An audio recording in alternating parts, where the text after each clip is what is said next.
Hello guys, this is Mr. Cool Auto Fix on the Mercedes C240 w203. Today I'm trying to change the expansion valve. I diagnosed it yesterday and it seemed like it has a stock thermostatic expansion valve.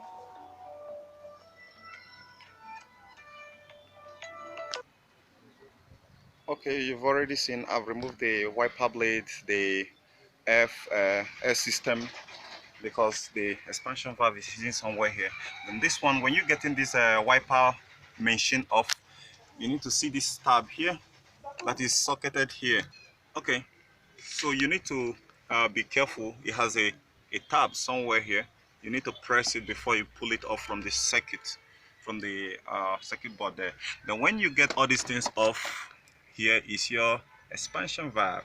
Okay guys, this video is actually on how to change expansion valve on the Mercedes C240. I didn't have any video online to show me that. That is why I decided to. It's just at the back of the airflow meter sensor. Okay guys, hope to see you guys some other time. I've bought a new one which I'm going to replace on it. So when I get that replaced, the issue should be solved pretty much. Okay, catch you guys later.